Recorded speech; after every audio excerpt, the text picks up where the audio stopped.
It's not a peck, it's an assault.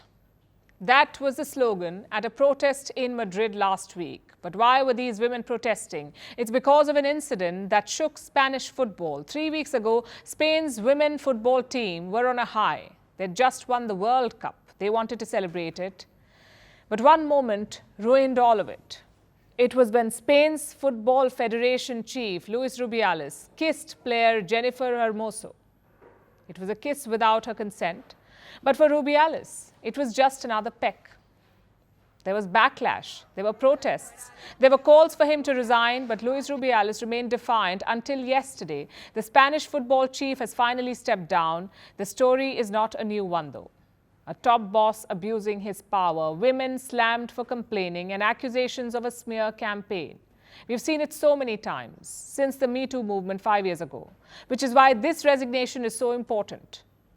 Our next report tells you what it means for Spanish football. The Women's Football World Cup made a lot of noise.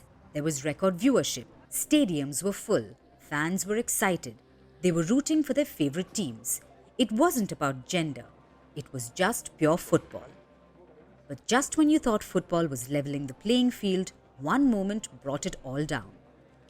Spain had just won the World Cup. The team was ecstatic. They were celebrating their historic win until this happened. That was the president of Spain's Football Federation, Luis Rubiales. He was greeting the players after their win when he kissed Spanish player Jennifer Hermoso. It was a kiss she didn't consent to, and that's all that mattered. Winning the World Cup should have been the highlight of her career, but for Hermoso and her team, it became about fighting the system.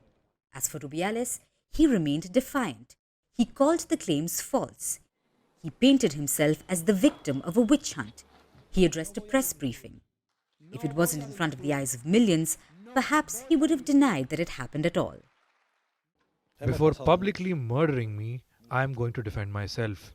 I am going to defend myself where any other Spaniard can do, which is in the courts. I am going to take action against these people. So while the team should have been celebrating their victory, they were left waging a battle against their boss. Pressure started building on Rubiales. FIFA suspended him. The government called him out, but Rubiales refused to resign.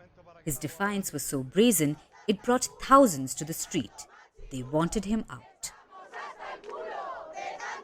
All those victims who do not have a proof of the aggression, what do we have left? What do we have to expect from the system that is not going to protect us? That's why we need to go out onto the streets today. A masculinist gender aggression that is combined with a situation of abuse of power. I think the reaction we have had, that we are making, is an example for everyone. For me as a man too. The final whistle, it seemed a 1-0 to toxic masculinity. But the women of Spain came back to fight in extra time. At least 80 female players refused to play. The men's team continued, but they offered some solidarity. The silver lining, however, came 3 weeks later. On September 10th, Rubiales told the federation he was resigning. But even in his resignation, Rubiales remained defiant. He said he would continue his fight to clear his name. This is a big moment for Spanish football. The Football World Cup was supposed to be about equality, but the kiss showed how women were still playing on a man's pitch.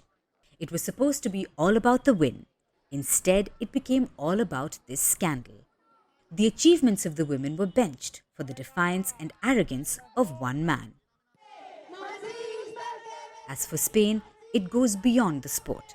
Most women have had a Rubiales story about men abusing their positions of power and getting away with it. It's happened in offices, clubs, homes, streets, and now on football pitches.